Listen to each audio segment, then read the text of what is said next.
কেন্দ্রীয় স্বরাষ্ট্রমন্ত্রী অমিত শাহের 3 দিনের রাজ্য সফরের আজই হচ্ছে শেষ দিন। আজকে সৌজন্যে রাজ্যের আইন শৃঙ্খলা পরিস্থিতি নিয়ে উচ্চ পর্যায়ের বৈঠক করছেন কেন্দ্রীয় স্বরাষ্ট্রমন্ত্রী, আর এরপরেও তার একাধিক কর্মসূচি রয়েছে।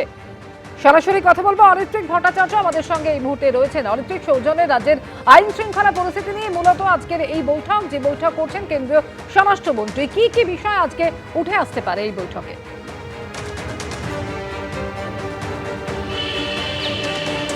দেখো, রাজ্যের আইন শৃঙ্খলা এবং প্রশাসনিক পরিস্থিতির দিক থেকে এটা একটু অত্যন্ত গুরুত্বপূর্ণ বৈঠক বলে মনে করা হচ্ছে। এরপরে কেন্দ্রীয় স্বরাষ্ট্রমন্ত্রী অমিত শাহ দুটো আরও কর্মসূচি রয়েছে বটে, কিন্তু এই কর্মসূচি অত্যন্ত গুরুত্বপূর্ণ বলেই কিন্তু রাজ্য প্রশাসন মনে করছে। এই যে সৌজন্য, এখানেই কিন্তু গতকাল উত্তরবঙ্গ থেকে ফিরে তিনি রাত্রিবাস করেছেন এবং এখানেই মিটিং চলছে এবং মুখ্যমন্ত্রী শুভেন্দু অধিকারী থেকে শুরু করে রাজ্যের ডিজি, দক্ষিণবঙ্গের প্রায় সমস্ত জেলার এসপি এবং যেগুলো কমিশনার রয়েছে তার সিপি, তারা কিন্তু প্রত্যেকে এখানে উপস্থিত হয়েছেন। মূল যে বিষয়গুলো নিয়ে কথা হচ্ছে যে এখানে গত কয়েক বছরে রাজনৈতিক বা সাম্প্রদায়িক হিংসার যে ঘটনাগুলো ঘটেছে সেগুলো নিয়ে পর্যালোচনা করা হবে।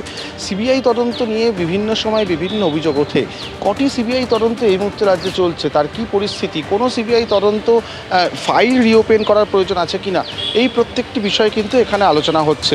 পাশাপাশি এটা বলে রাখা দরকার যে 1930 যে হেল্পলাইন নাম্বার, যেটা ন্যাশনাল সাইবার সিকিউরিটি, সেটাকে রাজ্যে আরও কী করে শক্তিশালী করা যায়, সেটার ব্যবহার কী করে আরও বাড়ানো যায়, সেই বিষয়টা নিয়ে কথা হচ্ছে। পাশাপাশি যেটা বলে রাখা দরকার যে সীমান্ত এলাকা নিয়ে অনুপ্রবেশ রুখতে বিশেষ এসওপি তৈরি হতে পারে আজকের বৈঠকে। এমনকি সীমান্ত এলাকার যে জেলাগুলো রয়েছে সেখানকার যারা পুলিশ সুপার রয়েছেন তারা ইতিমধ্যেই গত কয়েক মাসের যে বিভিন্ন ঘটনা, বিভিন্ন অ্যারেস্ট, সেগুলোর একটি ডিটেল রিপোর্ট তৈরি করেছেন, যেটা তারা ডিজির কাছে পৌঁছে দিয়েছিলেন। ডিজি আজকে কেন্দ্রীয় স্বরাষ্ট্রমন্ত্রীর হাতে সেই রিপোর্টটি তুলে দেবেন। পাশাপাশি আরও একটি প্রসঙ্গ আসতে পারে যে গত 15 মাস আইন শৃঙ্খলা সম্বন্ধীয় কোনো রিপোর্ট রাজ্যের তরফ থেকে কেন্দ্রকে বা কেন্দ্রীয় স্বরাষ্ট্র মন্ত্রককে পাঠানো হয়নি। অর্থাৎ এই যে 15 মাসের মধ্যে এই রাজ্যে কি কি ঘটনা ঘটলো, কি কি ক্রাইম হলো, কি ধরনের ক্রাইম হলো, সেই রিপোর্ট কিন্তু অফিসিয়ালি কেন্দ্রীয় স্বরাষ্ট্র মন্ত্রকের অজানা। সেই যে লিয়াজো, সেটা নিয়েও কিন্তু কথা হবে।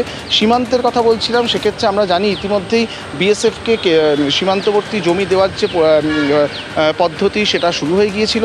সেই জায়গা থেকে বিএসএফের সঙ্গে রাজ্য পুলিশের সমন্বয়, সেই সমন্বয় যে বাড়ানোর পরামর্শ কিন্তু রাজ্যকে দেওয়া হবে। এবং পাশাপাশি এটিএস এবং এসটিএফ, এই যে দুটি অত্যন্ত গুরুত্বপূর্ণ উইং পুলিশের, সেই দুটিকে কিন্তু আরও শক্তিশালী করা হবে। এবং যেটা জানা যাচ্ছে এই বৈঠকের পর সিদ্ধান্ত হতে পারে যে এটিএস এবং এসটিএফের যারা সদস্য রয়েছেন তাদের মান উন্নয়নের জন্য তারা যাতে আরও ভালো করে কাজ করতে পারেন, তাদের বিশেষ এনএসজির মধ্যে দিয়ে ট্রেনিংয়েরও ব্যবস্থা করা হতে পারে। সার্বিকভাবে এই বিষয়গুলো আলোচনার মধ্যে আসছে, মূলত আইন শৃঙ্খলা এবং তার সঙ্গে অবশ্যই যে মহিলা সংক্রান্ত যে অপরাধগুলো ঘটে সেই অপরাধের ক্ষেত্রে রাজ্য কতটা গুরুত্বপূর্ণ ভূমিকা নিতে পারে এবং সেই অপরাধের যে নথিভুক্তকরণ সেটা সঠিকভাবে হচ্ছে কিনা বা সেটা কিভাবে করা সম্ভব, এই বিষয়গুলো নিয়েও আলোচনা হতে পারে। মূলত কেন্দ্রীয় স্বরাষ্ট্র মন্ত্রকের সঙ্গে রাজ্যের প্রশাসনের যে সমন্বয়, সেগুলোকে ঝালিয়ে নেওয়া এবং তার পাশাপাশি গত 15 মাসের রিপোর্ট না পাওয়া, সেই বিষয়টি যাতে আর পুনরাবৃত্তি না হয় এবং প্রতি মাসের রিপোর্ট যেন পোর্টালে আপডেট হয়, এই ধরনের বিষয়গুলো আলোচনায় উঠতে পারে। এখনও পর্যন্ত আমরা যেটা জানতে পারছি যে এই মিটিং একেবারেই শেষ পর্যায়ে। এরপরে কিছুক্ষণের একটা ছোট্ট মিটিং রয়েছে, সেখানে রাজ্য বিজেপির কয়েকজন নেতৃত্ব এখানে আসতে পারেন এবং সেখানে একটা সমন্বয় বৈঠক হতে পারে এবং সেটা খুবই অল্প সময়। তার জন্য ইতিমধ্যেই আমরা রাজ্যের মন্ত্রী এবং বিধায়ক ইন্দ্রনীল খাঁকে আমরা দেখেছি এখানে, তিনি চলে এসেছেন। শ্রমিক ভট্টাচার্য কিছুক্ষণের জন্য এখানে আসতে পারেন এবং তারপরই তার যে বাকি দুটো কর্মসূচি, ন্যাশনাল লাইব্রেরি এবং নিউ টাউনের কনভেনশন সেন্টার। ধন্যবাদ। এবিপি আনন্দ, এগিয়ে থাকে, এগিয়ে রাখে।